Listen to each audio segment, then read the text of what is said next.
My father blamed my sister for my mother's death, and now that she calls me daddy, he regrets everything. I'm a 24-year-old male and the older brother to my 5-year-old sister. For privacy's sake, I'll refer to her as Belle.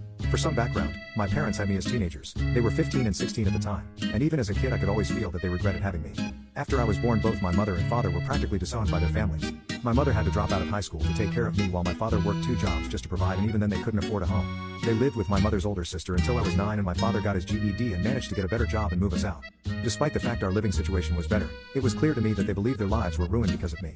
Whenever I misbehaved like any normal child, they'd use the fact that they gave up their lives for me, and I still had the audacity to behave like this. And even when I never misbehaved, they never treated me with much love. I barely got to get new clothing. They'd get my clothes from Goodwill and practically refused to get me anything nice unless they had 2 birthdays, parties, meeting friends, and their wedding.